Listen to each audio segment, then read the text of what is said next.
This video was sponsored by Caseta by Lutron. Imagine you have a giant circuit consisting of a battery, a switch, a light bulb, and two wires which are each 300,000 kilometers long. That is the distance light travels in 1 second. So they would reach out halfway to the moon and then come back to be connected to the light bulb, which is 1 meter away. Now the question is, after I close this switch, how long would it take for the bulb to light up? Is it half a second, 1 second, 2 seconds, 1/c seconds, or none of the above?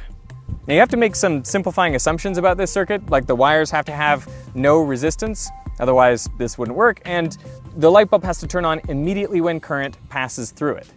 But I want you to commit to an answer and put it down in the comments so you can't say, oh yeah, I knew that was the answer when I tell you the answer later on.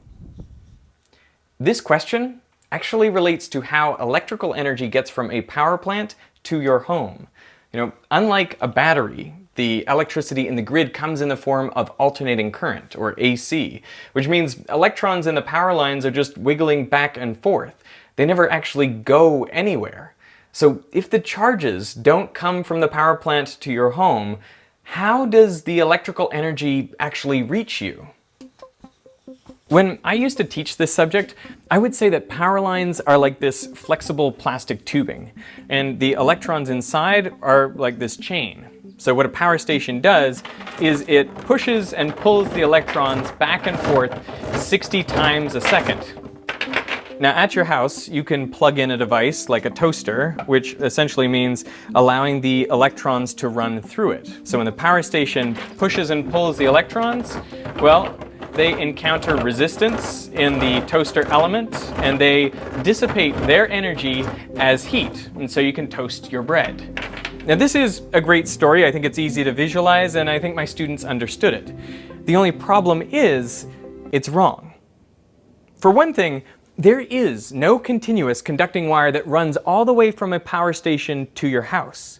No, there are physical gaps, there are breaks in the line, like in transformers, where one coil of wire is wrapped on one side, a different coil of wire is wrapped on the other side, so electrons cannot possibly flow from one to the other. Plus, if it's the electrons that are carrying the energy from the power station to your device, then when those same electrons flow back to the power station, why are they not also carrying energy back from your house to the power station? If the flow of current is two ways, then why does energy only flow in one direction? These are the lies you were taught about electricity. That electrons themselves have potential energy, that they are pushed or pulled through a continuous conducting loop, and that they dissipate their energy in the device. My claim in this video is that all of that is false. So how does it actually work? In the 1860s and 70s, there was a huge breakthrough in our understanding of the universe when Scottish physicist James Clerk Maxwell realized that light is made up of oscillating electric and magnetic fields. The fields are oscillating perpendicular to each other and they are in phase, meaning when one is at its maximum, so is the other wave. Now he works out the equations that govern the behavior of electric and magnetic fields, and hence these waves. Those are now called Maxwell's equations. But in 1883, one of Maxwell's former students, John Henry Poynting, is thinking about conservation of energy. Now, if energy is conserved locally in every tiny bit of space, well, then you should be able to trace the path that energy flows from one place to another. So think about the energy that comes to us from the sun. During those 8 minutes when the light is traveling, the energy is stored and being transmitted in the electric and magnetic fields of the light. Now, Poynting works out an equation to describe energy flux. That is, how much electromagnetic energy is passing through an area per second. This is known as the Poynting vector, and it's given the symbol S. And the formula is really pretty simple. It's just a constant, 1/mu0, which is the permeability of free space, times E cross B. Now E cross B is the cross product of the electric and magnetic fields. Now, the cross product is just a particular way of multiplying two vectors together, where you multiply their perpendicular magnitudes, and to find the direction, you put your fingers in the direction of the first vector, which in this case is the electric field, and curl them in the direction of the second vector, the magnetic field. Then your thumb points in the direction of the resulting vector, the energy flux. So what this shows us about light is that the energy is flowing perpendicular to both the electric and the magnetic fields. And it's in the same direction as the light is traveling. So this makes a lot of sense. Light carries energy from its source out to its destination. But the kicker is this. Poynting's equation doesn't just work for light. It works anytime there are electric and magnetic fields coinciding. Anytime you have electric and magnetic fields together, there is a flow of energy, and you can calculate it using Poynting's vector. To illustrate this, let's consider a simple circuit with a battery and a light bulb. The battery by itself has an electric field, but since no charges are moving, there is no magnetic field, so the battery doesn't lose energy. When the battery is connected into the circuit, its electric field extends through the circuit at the speed of light. This electric field pushes electrons around so they accumulate on some of the surfaces of the conductors, making them negatively charged, and are depleted elsewhere, leaving their surfaces positively charged. These surface charges create a small electric field inside the wires, causing electrons to drift preferentially in one direction. Note that this drift velocity is extremely slow, around 1/10 of a millimeter per second. But this is current. Well, conventional current is defined to flow opposite the motion of electrons, but this is what's making it happen. The charge on the surfaces of the conductors also creates an electric field outside the wires, and the current inside the wires creates a magnetic field outside the wires. So now there is a combination of electric and magnetic fields in the space around this circuit. So according to Poynting's theory, energy should be flowing.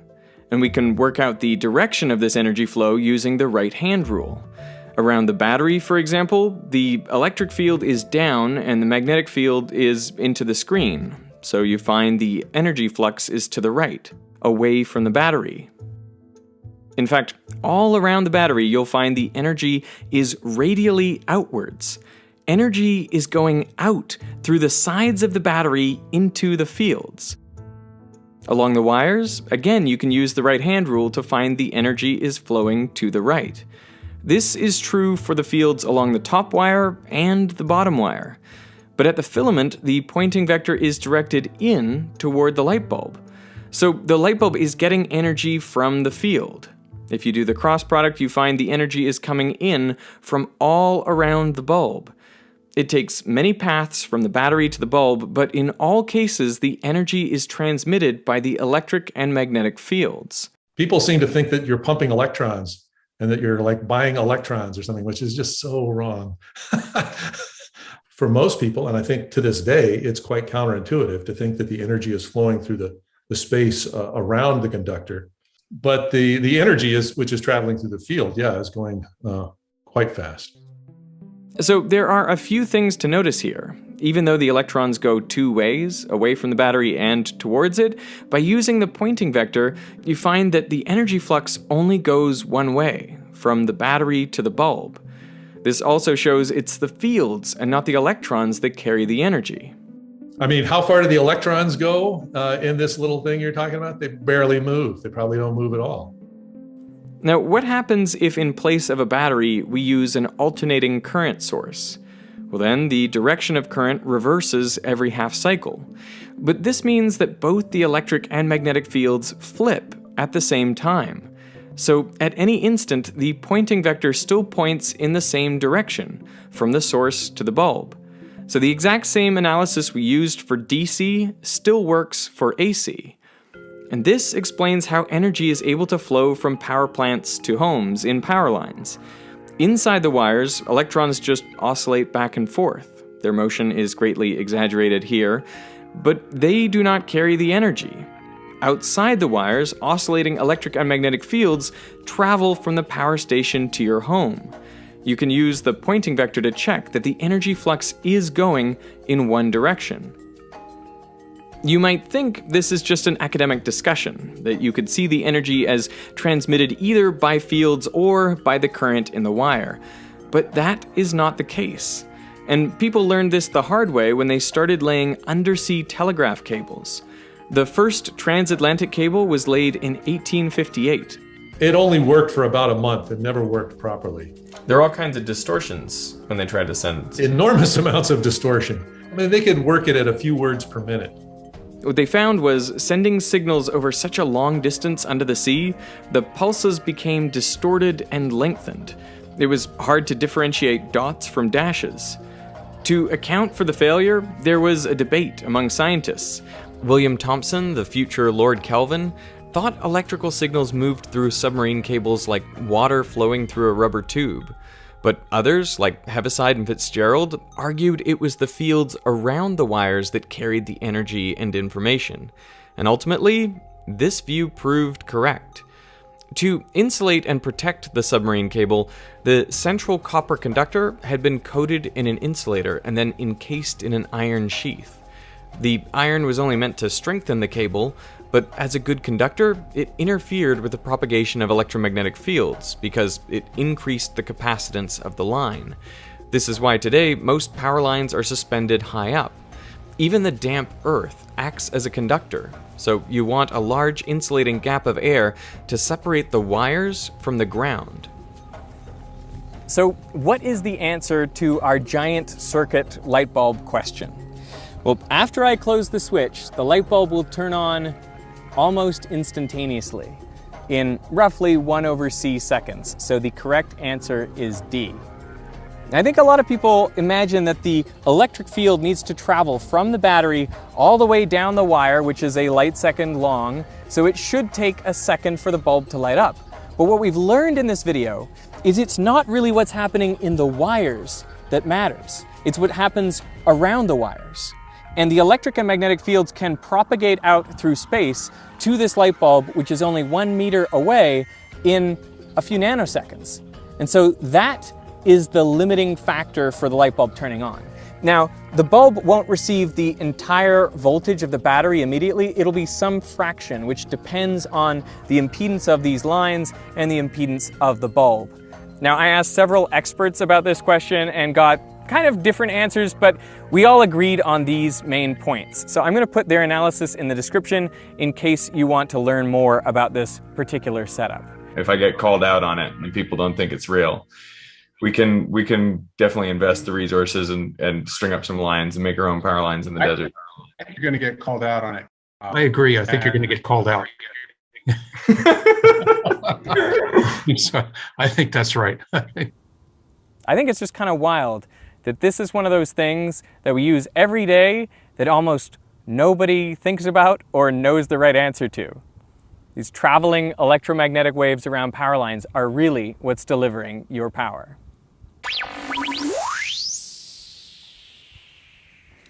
Hey, now that you understand how electrical energy actually flows, you can think about that every time you flick on a light switch.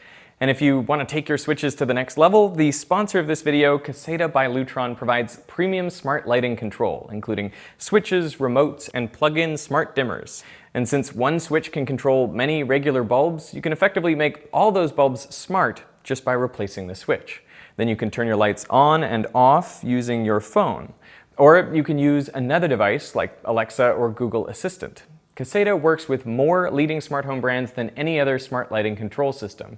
One of the things I like is setting timers. The lights in my office, for example, turn on by themselves every evening. And this feature gives you peace of mind that everyone in your household will always come home to a well-lit house. And once you're already in bed, you can check which lights you forgot to turn off and do that from your phone. Installation is easy. Make sure you turn off power to the switch first, and then disconnect the existing wires and connect Caseta's smart switch. If you need any help, they're just a click or a call away. Learn more about Caseta at Lutron's website, lutron.com/Veritasium. I will put that link down in the description. So I want to thank Lutron Electronics for sponsoring this video, and I want to thank you for watching.